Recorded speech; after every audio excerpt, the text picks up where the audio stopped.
વડોદરા મહાનગરપાલિકા કમાટીબાગમાં પ્રવાસન આકર્ષણ તરીકે ક્રોકોડાઇલ બ્રિજ બનાવવાની તૈયારી કરી રહી છે, પરંતુ બીજી તરફ વિશ્વામિત્રી નદીમાં છેલ્લા 1 વર્ષ દરમિયાન અંદાજે 7 મગરોના મોત નોંધાયા છે।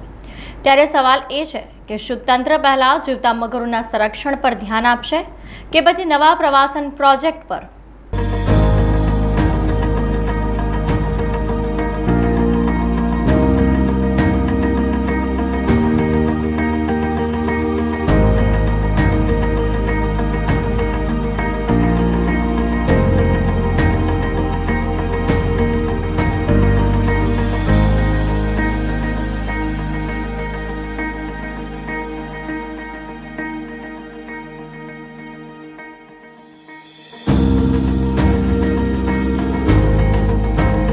પશુ વિભાગના ડોક્ટર વિમલ પટેલના જણાવ્યા મુજબ છેલ્લા 1 વર્ષમાં પોસ્ટમોર્ટમ માટે લાવવામાં આવેલા અંદાજિત 7 મગરોમાંથી 2 મગરો લાંબા સમયથી મૃત હાલતમાં મળ્યા હોવાની તેમના મૃત્યુનું ચોક્કસ કારણ જાણી શકાયું નહોતું।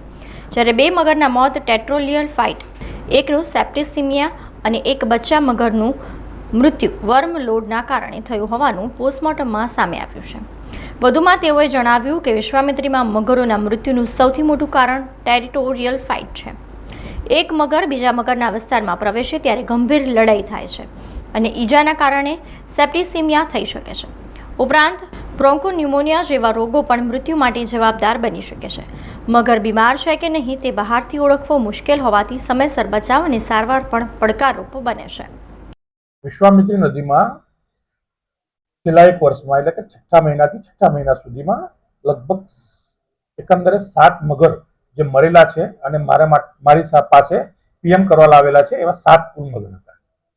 એમાંથી 2 મગર જે વધારે ટાઈમથી મરેલા હતા કે જે એમનું મરણનું ચોક્કસ કારણ જાણી શકાયું નહોતું અને એમનું ડેથ સર્ટિફિકેટ આપવામાં આવેલું છે। જ્યારે બીજા જે મગર મરી ગયેલા છે એમાં 2 મગર ટેરિટોરિયલ ફાઇટથી મરી ગયેલા છે, એક મગર એક્સિડન્ટથી મરેલો છે અને બીજો એક મગર એનું ગુપ્તાંગ બહાર આવી ગયું હતું, એના લીધે એને સેપ્ટિસિમિયા થઈ ગયેલું હતું, એના લીધે મરી ગયેલો છે। જ્યારે એક મગર નાનો હતો જેને વર્મ લોડના કારણે એનું મૃત્યુ થયેલું છે, નાનું બચ્ચું હતું એનું વર્મ લોડના કારણે મૃત્યુ થયેલું હતું। અને વિશ્વામિત્રીમાં જે મગરો છે તે મોટાભાગે ટેરિટોરિયલ ફાઇટના લીધે જ મૃત્યુ પામે છે, કારણ કે એક મગર જો બીજા મગરના એરિયામાં જશે તો તે બધા મગરો વચ્ચે ફાઇટિંગ થાય છે અને એના લીધે જે નુકસાન થાય છે એના લીધે તેને સેપ્ટિસિમિયા થાય અને તેનું મરણ જોવા મળે છે।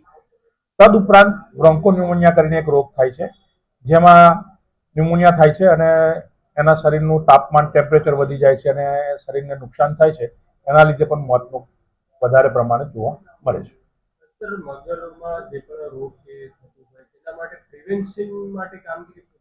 હવે મગર તો એક આળસુ પ્રાણી છે। તદુપરાંત મગર છે એ બહુ શિકારી પ્રાણી છે, એટલે મગર જો બીમાર હશે, એકની એક જગ્યાએ પડી રહ્યો છે તો આપણે એવું વિચારીશું કે આળસુ છે, તેની જોડે જઈશું નહીં। હવે મગરને બીમાર છે કે નહીં એ ઓળખવું જ પહેલું તો કાઠું છે, કારણ કે આપણને એકદમ ખબર નહીં પડે કે આ બીમાર છે। હા, જો વાગેલું કરેલું હશે તો આપણને ખબર પડશે કે આ વાગેલું છે તો એને પકડીને આપણે એને દવા કરી શકીએ, પણ બીમાર મગર છે એ તો જો એને ક્વોરન્ટાઇન કરીને આપણે સાચવીએ અઠવાડિયું 10 દિવસ તો જ આપણને ખબર પડે કે આ મગર બીમાર છે કે નહીં। મોતના કારણો તો પીએમથી જ જાણવા મળે અને જ્યારે મગરનું અવસાન થાય અને જો તાત્કાલિક જ પીએમ કરવામાં આવે, મતલબ કે 24 કલાકની અંદર પીએમ કરવામાં આવે તો જ મગરનું ચોક્કસ કારણ જાણી શકાય છે। બાકી તમે જીવતા મગરને તો કશું કરી શકશો નહીં અને એના પરથી કોઈ ચોક્કસ તમે તાર્કિક કારણ ન આપી શકો કે ભાઈ મગર આ કારણે મરે છે। પ્રાણી પ્રેમી વિશાલ ઠાકોરનું કહેવું છે કે વિશ્વામિત્રી નદીમાં પ્રદૂષણ, પ્લાસ્ટિકનો કચરો, ગંદકી અને બદલાતું પર્યાવરણ પણ નાના મગરોના મૃત્યુ પાછળના સંભવિત કારણો હોઈ શકે છે। તેમના મતે ખાસ કરીને નાના મગરોના દરેક મૃત્યુનું વૈજ્ઞાનિક રીતે પોસ્ટમોર્ટમ અને પેનલ તપાસ થવી જોઈએ, જેથી સાચા કારણો સામે આવે અને ભવિષ્યમાં આવા મોત અટકાવવાના અસરકારક આયોજન થઈ શકે। મગર છે ને, જો પ્રાકૃતિક અવસ્થામાં કોઈ પણ પ્રાણી હોય, મગર નહીં કોઈ પણ પ્રાણી હોય છે, એનું જે જીવન છે ને બહુ ચેલેન્જિંગ હોય છે। અને ખાસ કરીને જ્યારે વિશ્વામિત્રી આપણે નદીની વાત કરીએ તો આપણે બધાને ખબર છે કે એમાં કેટલા પાયે કેટલું બધું કચરો અને કેટલી બધી વસ્તુઓ નાખવામાં આવે છે। તો ઘણી વખતે શું છે કે જે નાના મગર છે 4-5 ફૂટથી લઈને 7-8 ફૂટ સુધીના, જો એમનું મૃત્યુ થાય છે તો એના કારણ તપાસવા બહુ જરૂરી છે, કારણ કે કુદરતી અવસ્થાની અંદર જે મગર છે એનું આયુષ્ય લગભગ 50 થી 60 વર્ષનું અંદાજવામાં આવ્યું છે। તો 50-60 વર્ષ સુધી એટલે લગભગ 10 ફૂટ ઉપર કરતાં જે મોટા મગર આપણને મૃત મળી આવે છે, તો આપણે ચોક્કસપણે કહી શકીએ કે ઉંમર થઈ જવાના કારણે મગરોના મૃત્યુ થયા છે. પણ જે નાની સાઇઝના મગરોનું મૃત્યુ થાય છે એના માટે પોસ્ટમોર્ટમ થવું જોઈએ, પેનલ પીએમ થવું જોઈએ અને એના રિપોર્ટ્સ બહાર આવવા પણ બહુ જરૂરી છે. જે વેટરીનરી યુનિટ છે આપણું વડોદરાનું, એ લોકો એના માટે કઈ રીતે કામ કરે છે, આપણે એમની પાસેથી એ બધી માહિતી ભેગી કરી શકીએ છીએ. એનાથી આપણને ઘણા બધા કારણ ખબર પડી શકે છે કે મૃત્યુ થવા પાછળ કઈ બીમારી, પાણીનું પોલ્યુશન, ટોક્સિક કે કોઈ પ્રકારની થઈ રહેલી જે વાતાવરણની અંદર કંઈ ચિંતાજનક કોઈ વધઘટ એમના પાછળ કારણભૂત છે. આ પછી ઘણી વખતે નદીમાં જે આપણે માણસજાત કચરો નાખીએ છીએ, ઘણી વખતે વેસ્ટ આપણે નાખીએ છીએ પ્લાસ્ટિકની થેલીની અંદર બાંધીને, એવું ખાઈ જવાના કારણે પણ એમને ઇન્ટરનલ જે એમના ફંક્શન છે કે ઓર્ગન્સ છે ડેમેજીસ થતા હોય છે, એના કારણે પણ એમનું મૃત્યુ થવું શક્ય બની શકે છે.